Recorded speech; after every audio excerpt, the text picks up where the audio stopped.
Bismillahirrahmanirrahim.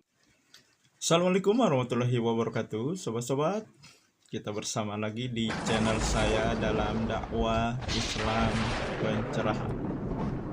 Sobat-sobat, baik yang pro maupun yang kontra dengan dakwah Islam pencerahan saya.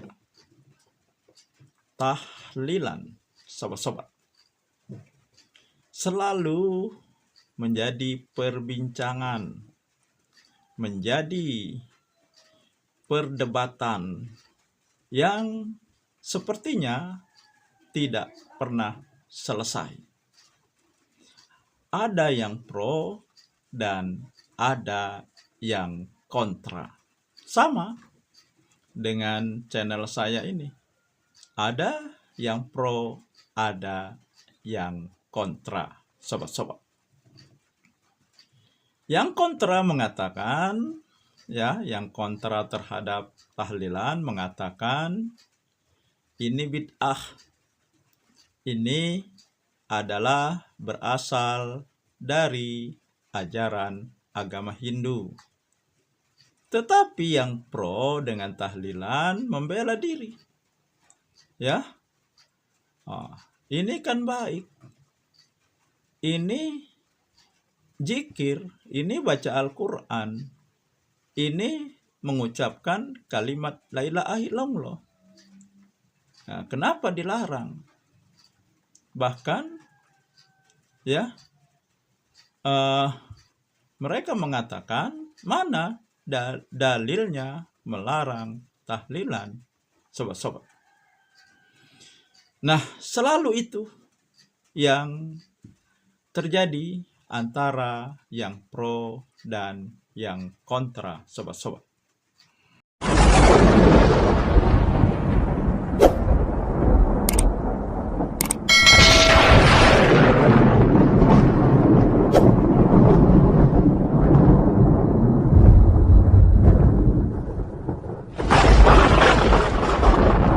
Nah, berikut ini sobat-sobat, saya akan tayangkan bagaimana sejarahnya sehingga amalan ini timbul dan berkembang kemudian terus diamalkan sampai hari ini.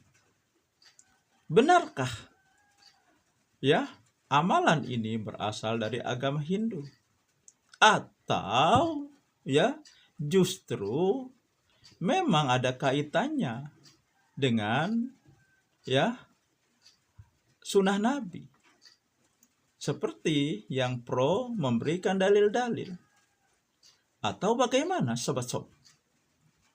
Nah, untuk menjawab pertanyaan itu, maka sobat-sobat, baik yang pro maupun yang kontra, kita simak saja video berikut ini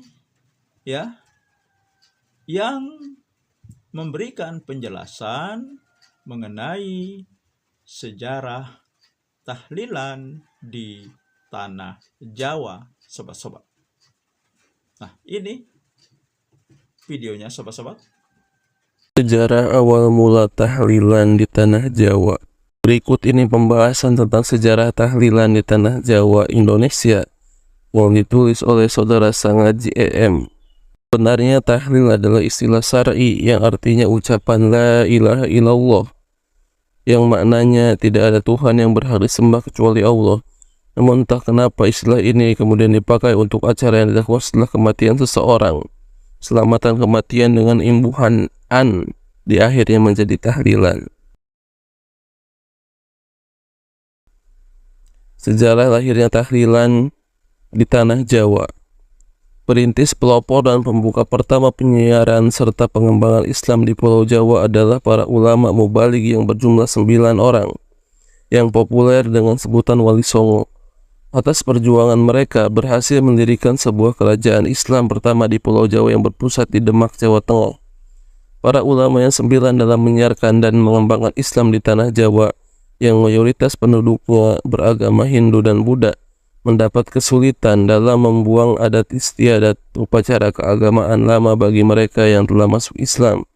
Para ulama yang sembilan dalam menanggulangi masalah adat istiadat lama bagi mereka yang telah masuk Islam terbagi menjadi dua aliran, yaitu aliran Giri dan aliran Tuban.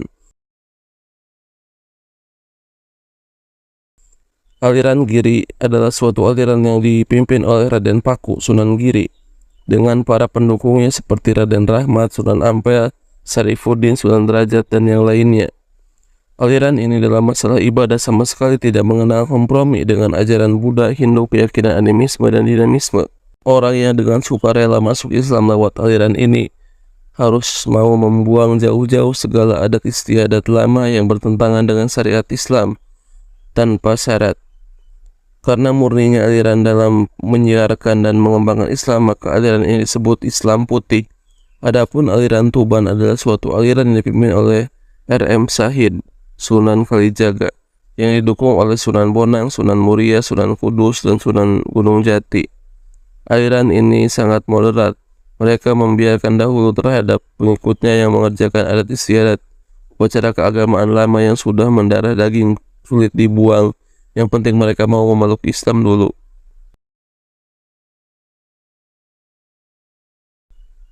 Agar mereka jangan terlalu jauh menyimpang dari syariat Islam, maka para wali aliran Tuban berusaha agar adat istiadat Buddha, Hindu, animisme, dan dinamisme diwarnai keislaman. Karena moderatnya aliran ini, maka pengikutnya jauh lebih banyak dibandingkan dengan pengikut aliran Giri yang dipandang radikal. Aliran ini sangat disorot oleh aliran Giri karena dianggap mencampur adukan syariat Islam dengan agama lain, maka aliran ini dicap sebagai aliran Islam abangan. Dengan ajaran agama Hindu yang terdapat dalam kitab Brahmana, sebuah kitab yang isinya mengatur tata cara pelaksanaan kurban, sajian-sajian untuk menyembah dewa-dewa, dan upacara menghormati roh-roh untuk menghormati orang yang telah mati di antara nenek moyang. Dan ada aturan yang disebut yajna besar dan yajna kecil. Yajna besar dibagi menjadi dua, yaitu Hafirya Yajna dan Soma Yajna. Soma Yajna adalah upacara khusus untuk orang-orang tertentu. Adapun Hafirya Yajna untuk semua orang. Hafirya Yajna terbagi menjadi 4 bagian, yaitu Agnideya, Pindapitra Yajna, Catur Masya, dan Agrain. Dari 4 macam tersebut ada satu ajaran yang sangat berat dibuang sampai sekarang bagi orang yang sudah masuk Islam, yaitu upacara Pinda Pitra Yajna, yaitu suatu upacara menghormati roh-roh orang yang sudah mati. Dalam upacara Pinda Pitra Yajna ada suatu keyakinan bahwa manusia setelah mati sebelum masuk Iqwarman akan menjelma lahir kembali ke dunia. Ada yang menjadi dewa manusia, binatang, dan bahkan menjelma menjadi batu, tumbuh-tumbuhan, dan lain-lain sesuai dengan amal perbuatannya selama hidup dia. Dari 1 sampai 7 hari roh tersebut masih berada di lingkungan rumah keluarganya. Pada hari ke-40, 100, 1000 dari kematiannya, roh tersebut datang lagi ke rumah keluarganya. Maka dari itu pada hari-hari tersebut harus diadakan upacara saji-sajian dan bacaan mantra-mantra serta nyanyian suci untuk memohon kepada dewa-dewa agar rohnya si Fulan menjalani karma menjadi manusia yang baik, jangan menjadi yang lainnya. Pelaksanaan upacara tersebut diawali dengan Agnideya, yaitu menyalakan api suci, membakar kemenyan untuk kontak dengan para dewa dan roh si Fulan yang dituju. Selanjutnya diteruskan dengan menghidangkan sajian-sajian berupa makanan, minuman, dan lain-lain untuk dipersembahkan ke para dewa. Kemudian dilanjutkan dengan bacaan mantra-mantra dan nyanyian-nyanyian suci oleh para pendeta agar permohonannya dikabulkan. Dalam penyebaran agama Islam di Pulau Jawa, para wali dibagi menjadi 3 wilayah garapan. Pembagian wilayah tersebut berdasarkan objek dakwah yang dipengaruhi oleh agama yang masyarakat anut pada saat itu, yaitu Hindu dan Buddha. Yang pertama, wilayah timur. Di wilayah bagian timur ini ditempati oleh 5 orang wali karena pengaruh Hindu sangat dominan. Di samping itu, pusat kekuasaan Hindu berada di wilayah Jawa bagian timur, yaitu Jawa Timur zaman sekarang. Wilayah ini ditempati oleh 5 wali, yaitu Syekh Maulana Ibrahim, Sunan Demak, Raden Rahmat, Sunan Ampel, Raden Paku, Sunan Giri, Mahdum Ibrahim Sunan Bonang, dan Raden Kasim Sunan Derajat. Yang kedua, wilayah tengah. Di wilayah tengah ditempati oleh 3 orang wali. Pengaruh Hindu tidak begitu dominan, namun budaya Hindu sudah kuat. Wali yang ditugaskan di sini adalah Raden Syahid Sunan Kalijaga, Raden Prawoto Sunan Muria, Jafar Sodik Sunan Kudus. Wilayah ketiga adalah wilayah barat. Di wilayah ini meliputi Jawa Barat bagian barat, ditempati oleh seorang wali yaitu Sunan Gunung Jati alias Syarif Hidayatullah. Di wilayah barat pengaruh Hindu-Buddha tidak dominan, karena di wilayah tataran Sunda Pasundan penduduknya telah menjadi penganut agama asli Sunda, antara lain kepercayaan Sunda Wiwitan. Musyawarah para wali. Pada masa para wali di bawah pimpinan Sunan Ampel pernah diadakan musyawarah antara para wali untuk memecahkan adat istiadat lama bagi orang yang telah memeluk agama Islam. Dalam musyawarah tersebut, Sunan Kalijaga selaku ketua aliran Tuban mengusulkan kepada majelis musyawarah agar adat istiadat lama yang sulit dibuang, termasuk dalamnya upacara pindah pitrayajna, dimasukkan unsur keislaman. Usulan tersebut menjadi masalah yang serius pada waktu itu sebab para ulama tahu benar bahwa upacara kematian, adat lama, dan selainnya sangat menyimpang dengan ajaran Islam yang sebenarnya. Mendengar usulan Sunan Kalijaga yang penuh diplomatis itu,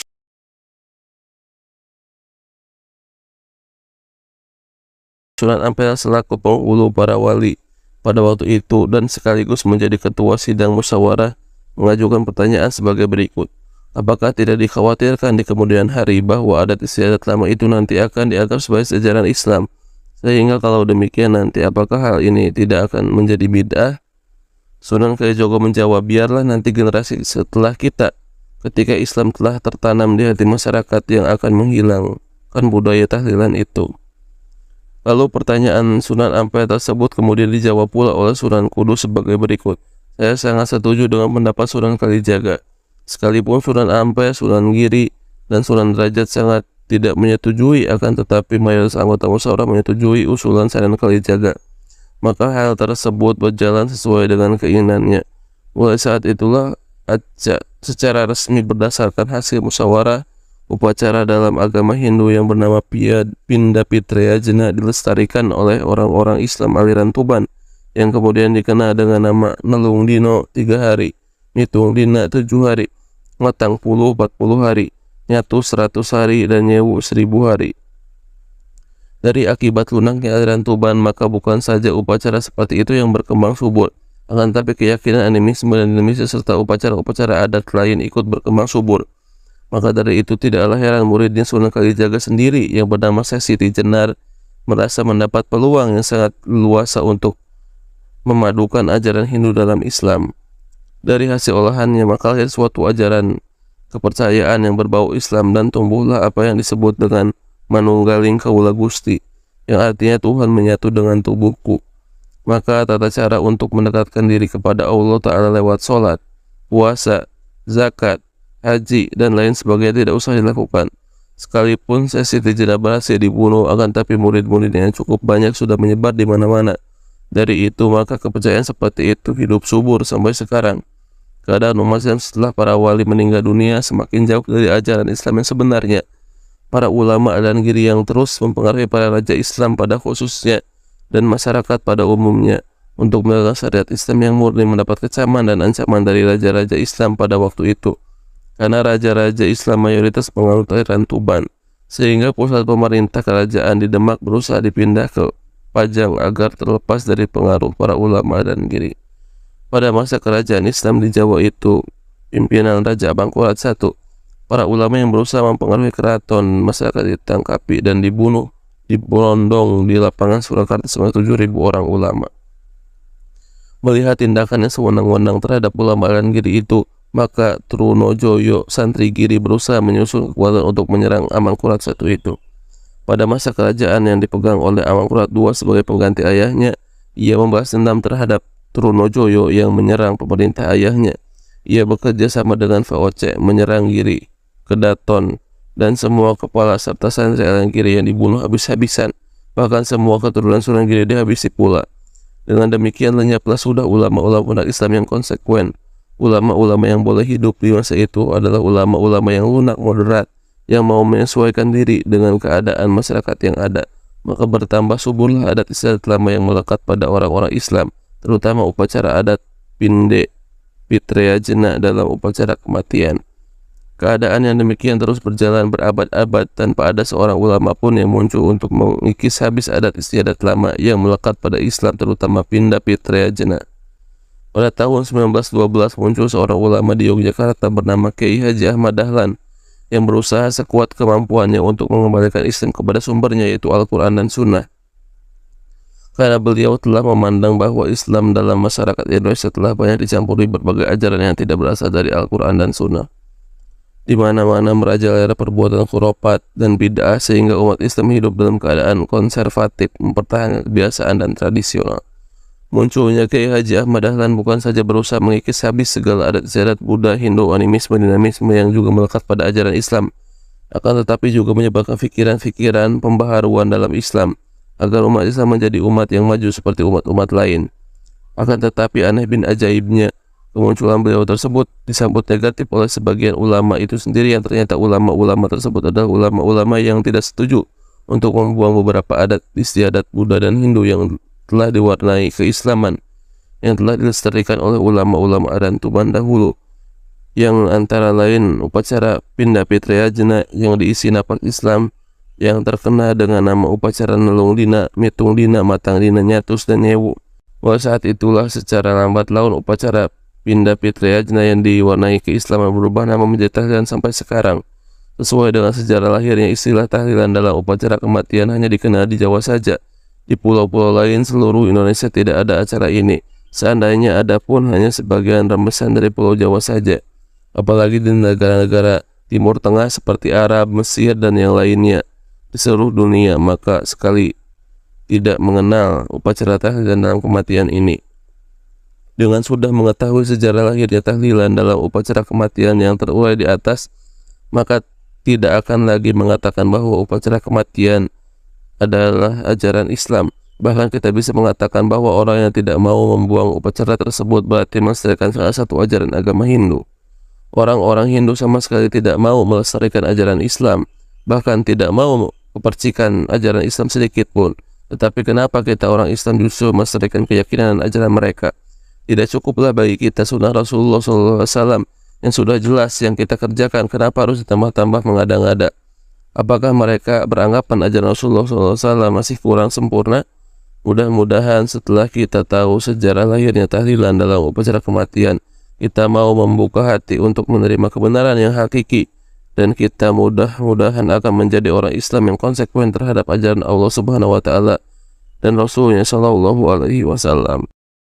Semoga apa yang telah kita saksikan tadi meneguhkan hati kita untuk terus berjalan di atas manhaj salafus soleh atau manhajnya para sahabat radhiyallahu anhum ajmain. Nah, sobat-sobat, saya kira video tadi ya cukup jelas, lengkap, tuntas menjelaskan bagaimana sejarah tahlilan di tanah Jawa. Dan saya kira juga menjawab pertanyaan apakah berasal dari agama Hindu, sobat-sobat. Ya. Nah, tetapi semuanya berpulang kepada sobat-sobat semuanya. Ya. Setelah tahu ya sejarahnya, awal mula dan berasal dari mana amalan ini, ya, apakah sobat-sobat masih ingin melakukan atau ingin meninggalkan? Semuanya berpulang kepada sobat-sobat sendiri. Karena pada akhirnya sobat-sobat, kita nanti secara pribadi, secara individu sendiri-sendiri menghadap Allah, diminta pertanggungjawabannya tentang yang kita lakukan di dunia, termasuk amal ibadah kita. Ya, tidak diminta pertanggungjawabannya untuk diri kita, ulama kita, Ya, orang-orang yang kita ikuti, orang-orang yang selama ini menjadi panutan kita, dan tidak juga diminta ya ketua organisasi bertanggung jawab dengan yang kita lakukan. Akan tetapi sobat-sobat, diri kita sendiri ya yang nanti akan ditanya dan mempertanggungjawabkan seluruh perbuatan kita selama di dunia, termasuk amal ibadah kita, sobat-sobat. Ya, kita tidak bisa menyalahkan orang lain. Siapapun tidak bisa membantu dan menolong kita. Nah, jadi bersikaplah bijak, sobat-sobat, bersikaplah cerdas. Ya, selalulah yang menjadi ukuran kebenaran kita untuk menilai suatu amal ibadah, ya, benar tidaknya, sesuai tidaknya adalah Al-Quran dan Sunnah Nabi. Seperti ya firman Allah di surat An-Nisa ayat 59, sobat-sobat, a'udzubillahi minasyaitonirrajim. Ya ayyuhallazina amanu atiullaha wa atiur rasul wa ulil amri minkum fa in tanaza'tum fi syai'in farudduhu ilallahi wa rasulih in kuntum tu'minuna billah wal yaumil akhir. Wahai orang-orang yang beriman, taatilah Allah dan taati Rasul dan pemimpin di antara kamu. Maka jika kamu berbeda pendapat tentang sesuatu, kembalikanlah kepada Allah dan Rasul-Nya. Jika kamu benar-benar beriman kepada Allah dan hari akhir. Nah, ini selalu pedoman kita, sobat-sobat. Dan Rasulullah juga menegaskan, taraktu fikum amroini lang tadilu abada ma tamasaktum bihima kitaballahu wa sunati. Nah, sudah aku tinggalkan dua perkara, dan kamu tidak akan sesat selamanya jika mengikuti dua perkara tersebut, yaitu Al-Quran dan Sunnahku. Dan Rasulullah juga menyampaikan, apa-apa yang akan mendekatkan dirimu kepada Allah sudah kusampaikan. Apa-apa yang akan menjauhkan dirimu dari Allah sudah kusampaikan. Tuntas Nabi menyampaikan risalah agama. Tidak ada yang tertinggal. Ya, sekecil apapun sudah dia sampaikan, sobat-sobat.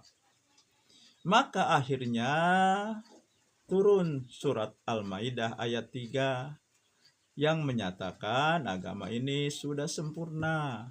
Pada hari ini sudah kusempurnakan agamamu. Kucukupkan atas kamu nikmatku dan aku ridho Islam menjadi agamamu. Ini pernyataan Allah yang menunjukkan Islam ini sudah sempurna. Berarti tugas Nabi Muhammad SAW selesai. Dan setelah peristiwa ini, turunnya ayat ini di ketika Haji Wada, maka Allah pun mewafatkan Rasulullah SAW. Nah, artinya ya, tidak ada lagi celah sekecil apapun untuk menambah, apalagi membuat-buat amal ibadah yang baru, sobat-sobat. Demikian saja, sobat-sobat. Semoga ini menginspirasi dan mencerahkan. Nasrum minallahi wa fathun qarib. Wassalamualaikum warahmatullahi wabarakatuh.